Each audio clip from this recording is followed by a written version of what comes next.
My mom and sister rewrote my dad's dead will behind my back and tried to hide it from me, until I found evidence that my dad provided from beyond the grave. My mom and sister rewrote my dad's dead will behind my back and tried to hide it from me until I found evidence that my dad provided from beyond the grave. I still remember how I felt when I got the text from my sister. I sat there completely nauseated, rereading it almost 100 times. Hey, there's limited seats at Dad's will reading. Thanks for understanding. You're the best. But I was not understanding. I wasn't his half-cousin, nor was I his in-law. I was his son, the only person to take care of him in his final years. And my sister, the same sister who I called to help me take care of Dad, the same one who never did, had just cut me out. My eyes danced across the screen for any clue that it was some sort of psychological prank. But as the minutes went by and the clock ticked, my blood ran cold. I felt the color drain out of my face. But grief makes you do stupid things. And that's why I made the worst decision possible to call my mom.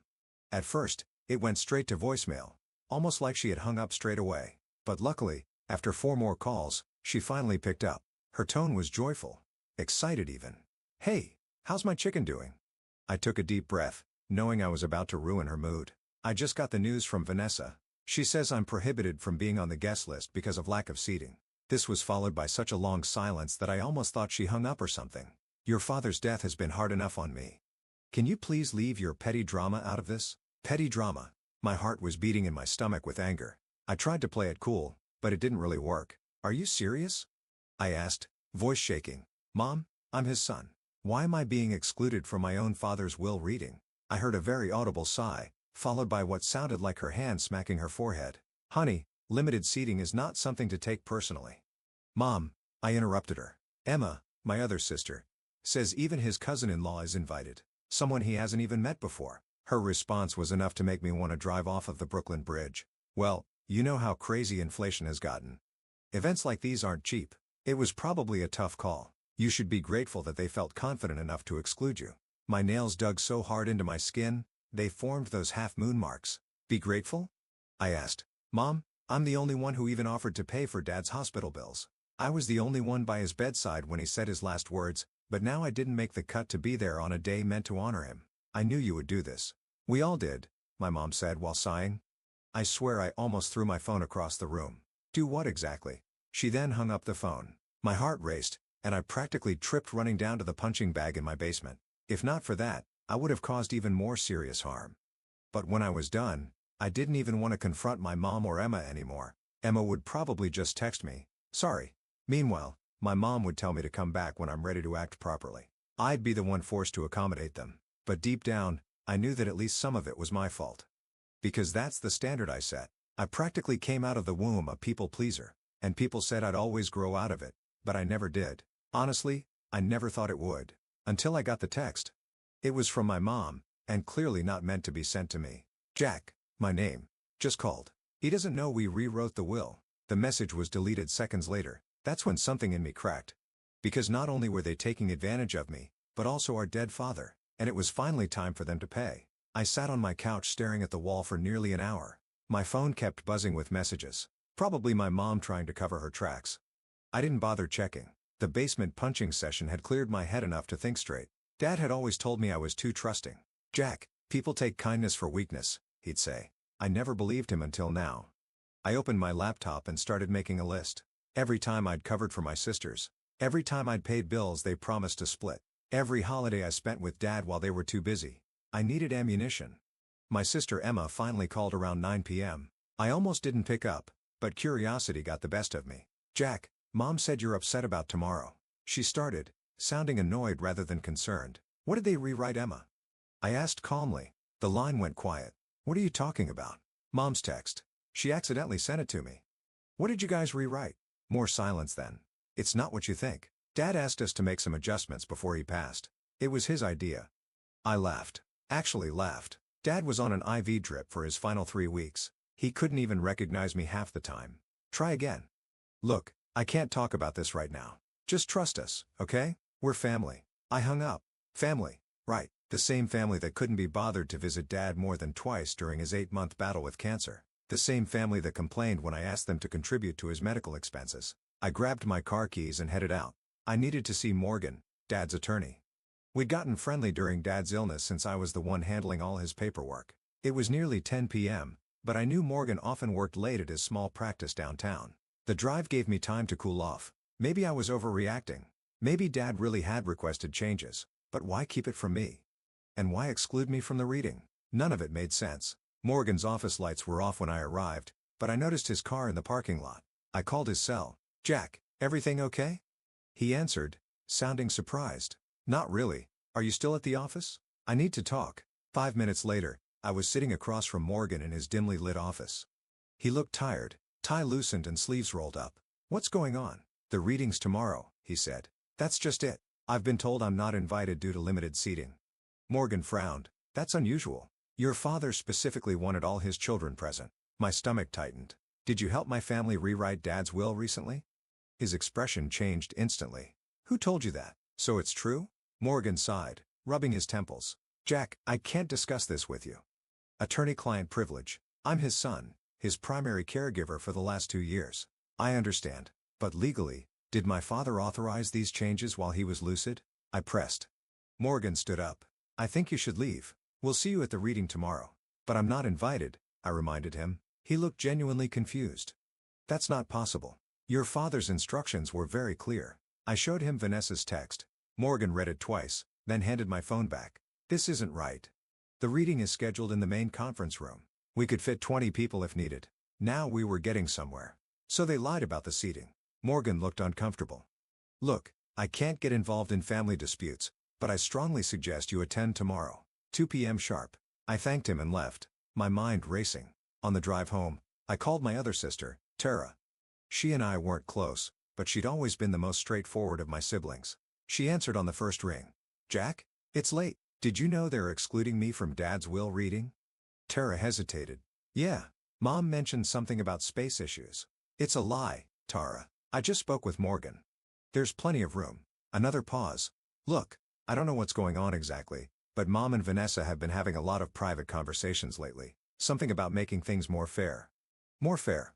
Those words hit me like a truck. Dad had always been transparent about his intentions. The house would be sold and split equally. His savings would be divided among his 4 children.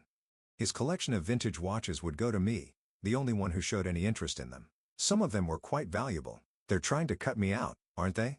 I asked, though I already knew the answer. "I don't know details," Tara replied. "But whatever's happening, it doesn't feel right. Dad would hate this." We talked a bit longer. Tara promised to text me if she learned anything else. After hanging up, I drove to Dad's house. Technically still Dad's until the estate was settled. I had keys since I'd been the one checking on the place. The house was dark and quiet, just as I'd left it last week after clearing out the perishables. I walked through the rooms, memories flooding back with each step. Dad teaching me to tie a tie in the bathroom mirror. Dad patiently explaining algebra at the kitchen table. Dad showing me how to change oil in the garage. In his study, I noticed something odd. The painting behind his desk, a landscape Mom had always hated, was slightly crooked. Dad was meticulous about that painting. I straightened it and felt something behind it, the small wall safe I'd forgotten about. Dad had shown it to me years ago, saying it contained important papers. I tried the combination, his birthday, but it didn't work. After several more attempts with family dates, I tried the date he received his first watch from his father. The safe clicked open. Inside was a sealed envelope with my name written in Dad's handwriting. My hands shook as I opened it. The letter inside was dated just 3 weeks before he died. "Jack, if you're reading this, I'm gone, and something's happened.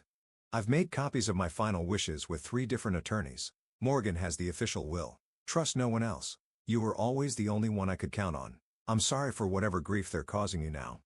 Attached was a copy of his will, dated 5 months ago, and a list of account numbers and passwords. I sat at his desk, stunned. Dad had known this would happen. He'd prepared for it. I took photos of everything with my phone before carefully returning the documents to the safe. Tomorrow at 2 p.m., I'd be at that reading, invited or not, and I'd be ready for whatever my family had planned. I slept terribly that night. My dreams were a jumbled mess of Dad's disappointed face and Mom's cold voice. I woke up at 5 a.m., mind racing with plans for the will reading later that day.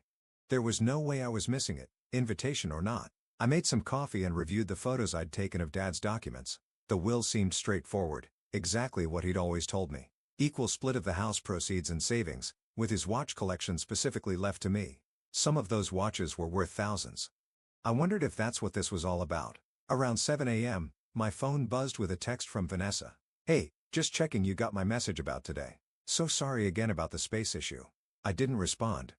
What was I supposed to say? Actually, I know you're lying and trying to screw me over. Better to let them think I was sulking at home. I spent the morning researching estate law online. Not that I expected to become an expert in a few hours, but I wanted to understand what might happen if they really had changed Dad's will. Most sites said the same thing. Last-minute changes to wills, especially when someone was on heavy medication, could be contested. I took detailed notes highlighting key phrases about testamentary capacity and undue influence that seemed particularly relevant to my situation. At noon, Tara called. "They're all meeting for lunch before the reading," she whispered. "Mom keeps asking if I've heard from you. What should I tell them?" she asked. "Nothing," I replied. "Don't mention we've talked. Just act normal." She agreed and hung up quickly. I grabbed Dad's letter in a folder with copies of all his medical bills I'd paid, over $30,000 worth that my siblings had promised to help with when the estate was settled. I had a feeling that promise was about to evaporate. I arrived at Morgan's office building at 1:30, parking around the corner where my car wouldn't be spotted. The plan was simple: walk in confidently like I belonged there. If they tried to stop me, I'd deal with it then. I took a moment to straighten my tie and smooth down my shirt. Dad always said looking put together helped win half the battle in any confrontation. At 1:50, I entered the building and took the elevator to the 4th floor. Through the glass doors of Morgan's firm, I could see my family already gathered in the reception area. Mom, looking somber and black as if this were a funeral instead of a will reading. Vanessa checking her watch nervously. Emma scrolling through her phone, looking bored. Tara standing slightly apart from the others, fidgeting with her purse strap. I took a deep breath and pushed through the doors. The receptionist looked up first. "Good afternoon. Can I help you?" Everyone turned. Mom's face went pale. Vanessa's mouth dropped open. Emma nearly dropped her phone. "Jack," Tara exclaimed, sounding genuinely relieved. "What are you doing here?" Mom hissed, recovering quickly. "I thought we discussed this." I smiled pleasantly. "Hi, everyone. I'm here for Dad's will reading." Vanessa stepped forward. "But I texted you. There's limited seating." "That's strange," I interrupted. "Because Morgan told me there's plenty of room in the conference room." He was quite surprised to hear I wasn't invited. Morgan chose that moment to emerge from his office. He paused, taking in the scene. "Jack, good. You're here. We're ready to begin if everyone would follow me." Mom shot Vanessa a look that could have melted steel. They clearly hadn't expected Morgan to welcome me so easily. I followed the group into the large conference room, which, as Morgan had said, could easily fit 20 people. So much for limited seating. I sat directly across from Mom. She avoided my eyes, suddenly very interested in arranging her purse just so on the table. Cousin Rachel was there too. Dad's actual blood relative who'd always been kind to him, along with 2 people I didn't recognize. Probably the lawyers who'd helped with the rewrite. Morgan cleared his throat. "Before we begin, I need to confirm that everyone present is either named in the will or has legal standing to be here." He went around the table, noting each person's relationship to Dad. When he got to the 2 strangers, one introduced himself as Robert Davies, an attorney. "And you are representing?" Morgan asked. "Mrs. Thompson," he replied, nodding toward my mother. Morgan frowned slightly but continued. When everyone was identified, he pulled out a thick document and placed it on the table. "I have here the last will and testament of Thomas James Thompson, dated January 12th of this year." That date immediately caught my attention. Dad had been in relatively good health then, still able to make his own decisions clearly. The will I'd found in his safe was dated 5 months earlier. Morgan began reading. The standard legal language washed over me until he got to the distribution of assets. That's when everything changed. The family home and all its contents are to be left to my wife, Caroline Thompson, to dispose of as she sees fit. Wait, what? Dad had been clear the house would be sold and split among us kids. Mom already had her own condo downtown. My savings and investments are to be divided as follows: 30% to my daughter Vanessa, 30% to my daughter Emma, 30% to my daughter Tara, and 10% to my son Jack. I felt like I'd been punched. 10% after everything I'd done. Furthermore, my collection of watches is to be sold with proceeds added to the general estate for division as stated above. The watches. The one thing Dad had specifically promised to me. I gripped the edge of the table, trying to keep my composure. Morgan continued reading, but I barely heard him. I was staring at my mother, who still wouldn't meet my eyes. Vanessa, however, was watching me with what looked almost like pity. When Morgan finished, he asked if there were any questions. My hand shot up instantly. "Yes, Jack," Morgan said, looking uncomfortable. "I'd like to know when my father made these changes. The will I found in his safe is dated 5 months before this one." Robert Davies cut in. "Mr. Thompson was perfectly lucid when he requested these amendments. I have reason to doubt that, I replied calmly. Furthermore, I continued, pulling out the envelope from Dad's safe, I have here a copy of my father's previous will, along with a letter stating that this was his true final wish. I slid the documents across to Morgan, who examined them with a deepening frown. Where did you get these? He asked. From Dad's safe, the one in his study. Mom's head snapped up. You broke into Thomas's safe? I used the combination he gave me years ago. The same way I've been accessing all his financial records to pay his medical bills for the past 2 years. Morgan was still examining the documents. This appears to be an authentic copy of the will I prepared last fall. And this letter, Robert Davies interrupted. Whatever that is, it doesn't invalidate the legal document we all just heard. The January will supersedes any previous versions, not if Dad wasn't mentally competent when he signed it, I countered. Davies smiled coldly. Do you have proof he wasn't competent? I pulled out my phone. Actually, I do. I kept a daily log of Dad's medication and mental state for his doctors. I scrolled to February. On February 15th, Dad was hospitalized for complications. He physically couldn't have been signing anything that day. The room went quiet again. Morgan cleared his throat. This raises serious concerns about the validity of the January document. Mom finally spoke up. This is ridiculous. Thomas knew exactly what he was doing. He wanted to make things fair. Fair? I couldn't help laughing. How is cutting me down to 10% fair? Because you've been living in his house rent-free for 2 years, Vanessa snapped. I moved in to take care of him, while the rest of you were too busy to visit more than once a month. Emma rolled her eyes. Here we go with the martyr routine. I pulled out the folder of medical bills. I paid over $30,000 of Dad's medical expenses out of my own pocket. You all promised to reimburse me when the estate was settled. I looked around the table. Was that part of making things fair too? Cutting me out so you wouldn't have to pay me back? Tara looked genuinely shocked. I didn't know about any of this. Mom said all the medical bills were covered by insurance. The meeting devolved from there. Morgan eventually called for a recess, asking everyone to return in 1 hour. As we filed out, Cousin Rachel caught my arm. Jack, your dad talked to me about those watches last Christmas. He was so excited to pass them on to you. Said you were the only one who appreciated their history. That nearly broke me. First, thanked her and escaped to a coffee shop across the street, needing space to think. I was reviewing Dad's letter again, when Tara slid into the seat opposite me. I swear I didn't know, she said immediately. About the medical bills or the will changes? I believed her. Tara had always been straight with me, even when we disagreed. When did they start planning this? I asked. She sighed. About a month after Dad died, Mom and Vanessa were talking about how you'd taken advantage of the situation by living in his house. They thought you were getting too much. I was there because Dad needed full-time care. I gave up my apartment to move in with him. I know that now. Mom made it sound like you were just freeloading. We talked for the rest of the hour. Tara filled me in on conversations she'd overheard. How Mom and Vanessa had convinced Emma that I was somehow manipulating Dad for financial gain. How they'd found a lawyer willing to push through changes to the will during Dad's final days. They even practiced Dad's signature, she admitted quietly. I saw Vanessa doing it one night when she thought I was asleep. My blood ran cold. They forged his signature on the new will? Tara nodded. I think so. I didn't understand what was happening at the time. When we returned to Morgan's office, the atmosphere was tense. Morgan asked to speak privately with Mom and her attorney first. They were in his office for nearly 30 minutes. When they emerged, Mom looked furious. Morgan addressed the room. In light of new information, I'm postponing any distribution of assets pending further investigation.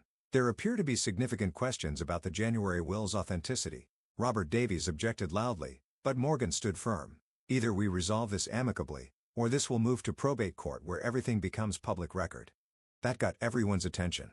The last thing any of us wanted was our family drama playing out in court, Morgan continued. I suggest the family take some time to discuss a potential compromise based on Thomas's original will, the one from September that appears to reflect his true wishes.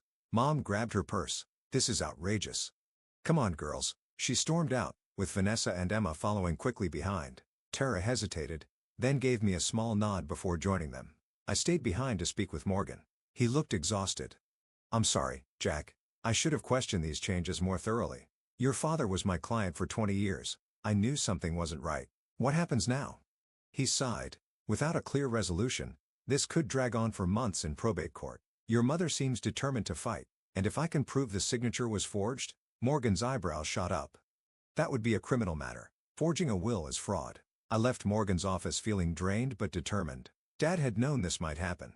That's why he left the letter and copy of his real will in the safe. He was protecting me even after he was gone. Back at my apartment, I found 3 missed calls from Mom and a text from Emma calling me selfish for making a scene. I ignored both and called Tara instead. "How bad is it there?" I asked when she answered. "Nuclear. Mom's talking about hiring a different lawyer. Vanessa keeps saying you tricked Dad into leaving you the watches because you knew their value. That's ridiculous. Dad offered them to each of you first. None of you wanted them." "I remember," Tara said. "Look, I've been thinking. I might have evidence that could help." My heart raced. "What kind of evidence?" Around the time they were planning all this, I lent Vanessa my iPad. When she returned it, she hadn't logged out of her email. I saw some messages between her and that lawyer, Davies. I took screenshots because it seemed shady, but I didn't understand what they were doing then. "Do you still have those screenshots?" "Yes. And there's something else. The day they claimed Dad signed the new will, February 15th. I'm positive he was in the hospital.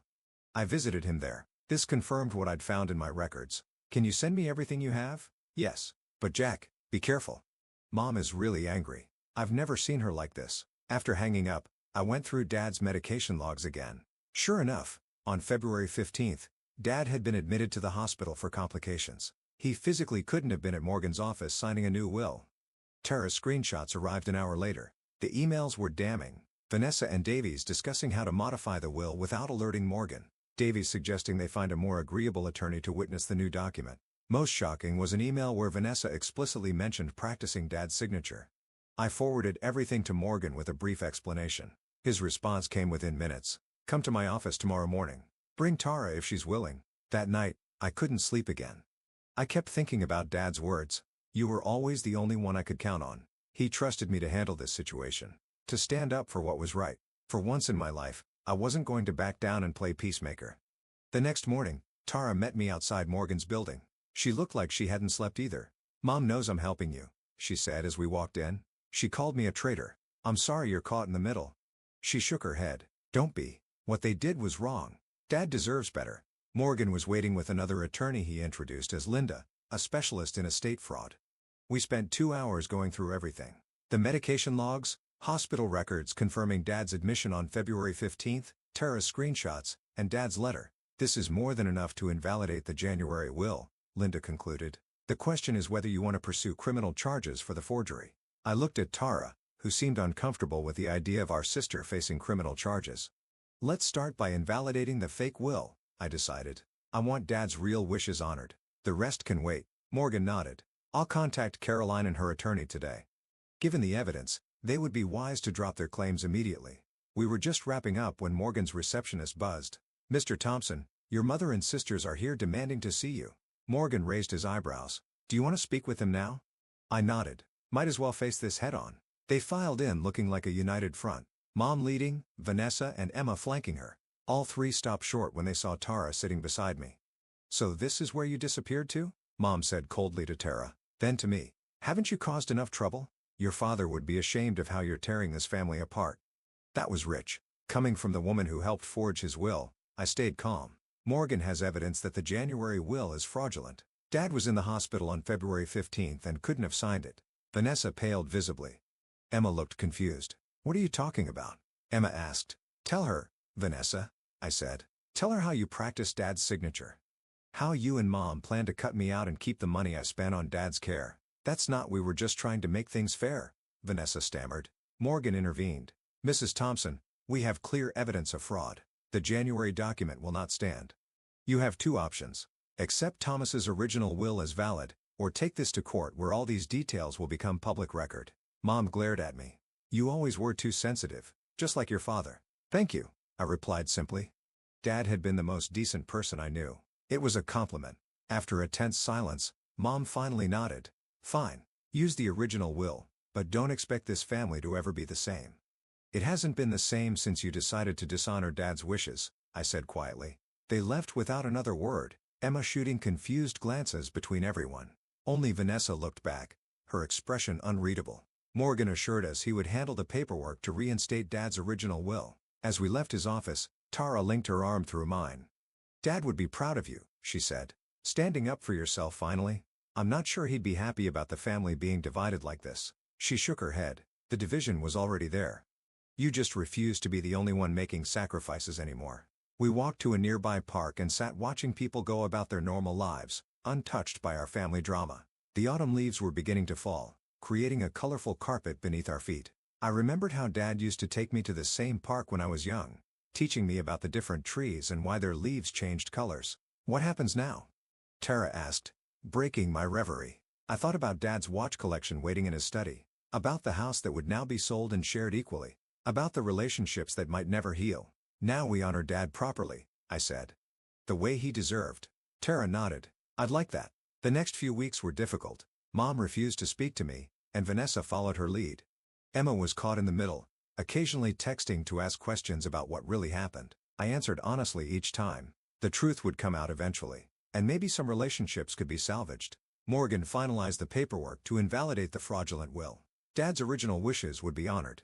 The house sold and proceeds split equally. His savings divided fairly among his children and his beloved watch collection coming to me, just as he'd always intended. When the day came to clean out his study, I invited all my siblings. Only Tara showed up. Together, we carefully cataloged each timepiece, and she listened as I shared the stories Dad had told me about each one. The military watch his father had worn in World War II, the delicate dress watch he'd bought to celebrate his first promotion, the sturdy diving watch that had survived his sailing adventures in his younger days. He really did love these, didn't he? Tara said, handling each one with care. They weren't just things to him, I explained. They were memories, connections to the past. As the estate settlement progressed, I kept one promise to myself. I would not let bitterness consume me. Dad wouldn't have wanted that. He'd faced disappointments in his life too, but always managed to move forward with dignity. For the first time since Dad died, I felt like I could breathe again. The people pleaser in me had finally found a line he wouldn't cross. Dad had trusted me to do the right thing, and I had. The rest would sort itself out in time.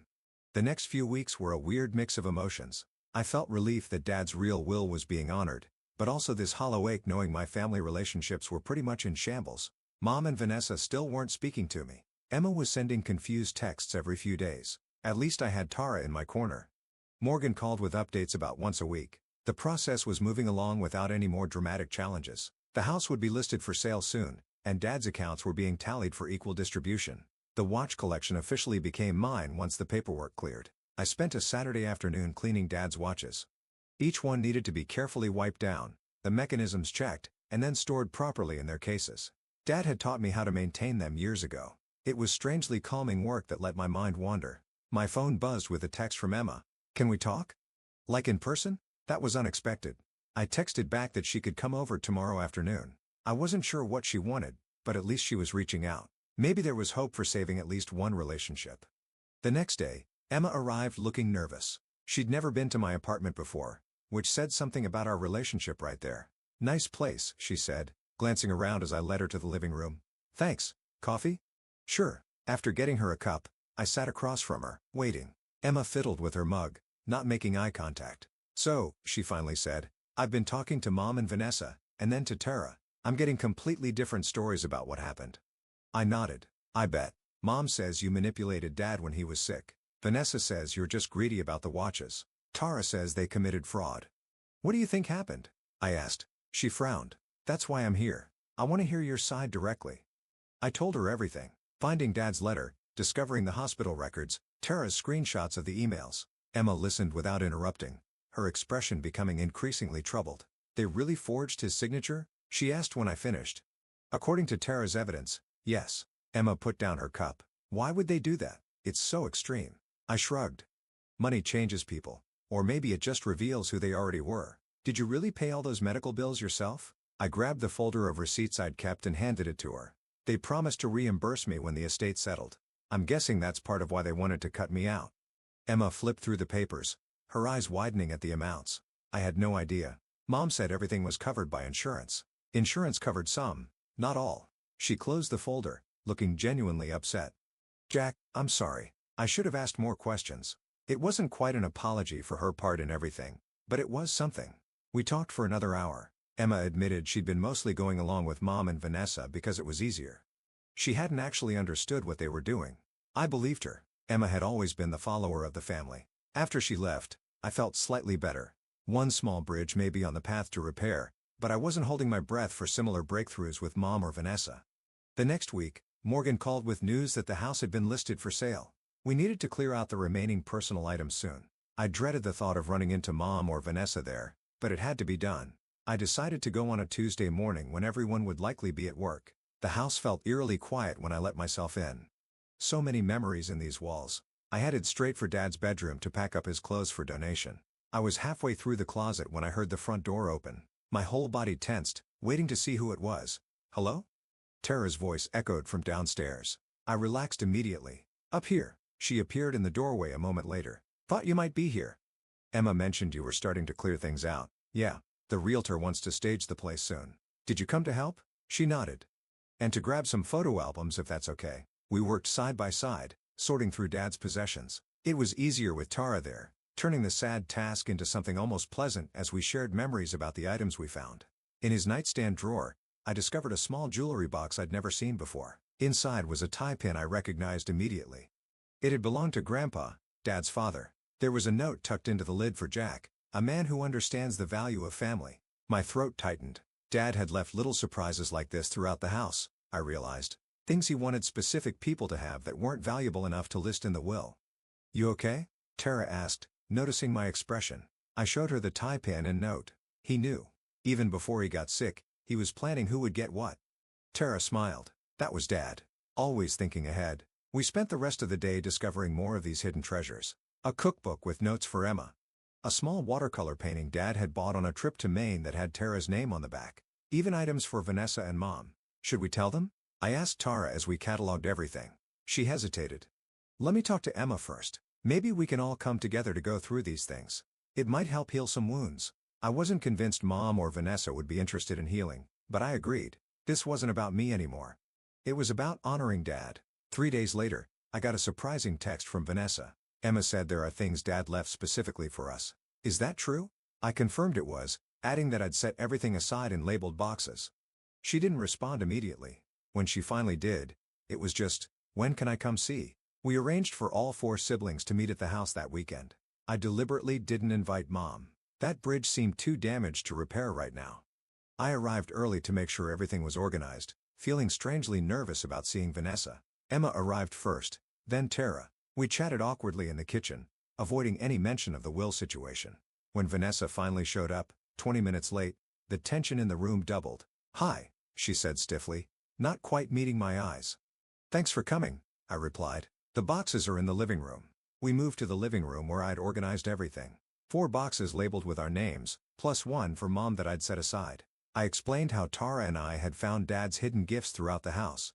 "He must have been planning this for years," I said. "Some of the notes are dated from before he got sick." Vanessa picked up her box first, opening it cautiously as if expecting a trick. Inside was a leather-bound journal, Dad's travel diary from the year he backpacked through Europe after college. Vanessa had always talked about wanting to travel the same route someday. "He remembered," she whispered, running her fingers over the worn cover. Emma found a first edition of her favorite childhood book, with a note saying it had taken him years to track down. Tara discovered more than just the painting.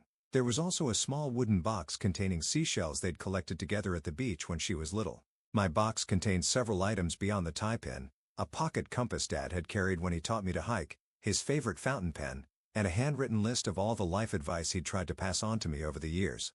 We sat there silently, each absorbed in our own discoveries. Then Vanessa did something that shocked me. She started to cry. "I'm sorry," she managed between sobs. "I'm so sorry, Jack." I froze, completely unprepared for this. Emma and Tara looked equally surprised. "Dad would be so disappointed in me," Vanessa continued. Mom was so upset about how much time you spent with him at the end. She kept saying you were manipulating him." I believed her because it was easier than admitting we'd abandoned him. I didn't know what to say. Part of me wanted to stay angry, to make her grovel for forgiveness. But looking around at the evidence of Dad's careful planning, his desire for us to remain a family even after he was gone, I couldn't hold on to that anger. "He knew who was really there for him," I said quietly. "That's why he left that letter in the safe." Vanessa nodded miserably. "Mom still doesn't get it. She thinks you tricked him somehow." "I know. That's her choice." We spent the next few hours going through more of Dad's things together, deciding as a group what to keep, what to donate, what to sell with the house. It wasn't perfect. There were still moments of tension, old resentments bubbling up, but it was progress. By the end of the day, something had shifted. We ordered pizza and sat in the kitchen eating off paper plates, just like we used to when Dad would declare kitchen picnic night during our childhood. "What about Mom's box?" Emma asked, gesturing to the 5th box I'd set aside. "I'll give it to her," Vanessa offered. Maybe it will help her come around. I didn't have much hope for that, but I appreciated the gesture. The house sold quickly, going to a young family with 2 kids who loved the big backyard. Our equal shares of the proceeds were deposited directly to our accounts. The rest of Dad's assets were divided exactly as his original will specified. Mom never did come around. She refused her box of Dad's mementos at first, though Emma told me she eventually took it. We settled into a cold peace, exchanging stilted greetings at Emma's birthday dinner, but nothing more. I had accepted that some relationships couldn't be fixed. A month after everything was settled, I hosted a small dinner at my apartment. Just me, Tara, and Emma. Vanessa had been invited but cancelled last minute, falling back into old patterns. Still, it was more family than I'd had around my table in years. I brought out Dad's favorite watches to show them, explaining the history of each piece. They actually seemed interested, asking questions and handling them carefully. "What will you do with them?" Emma asked. "Some of these must be worth a lot. Keep them, pass them down someday." I smiled, thinking of Dad's meticulous care for each timepiece.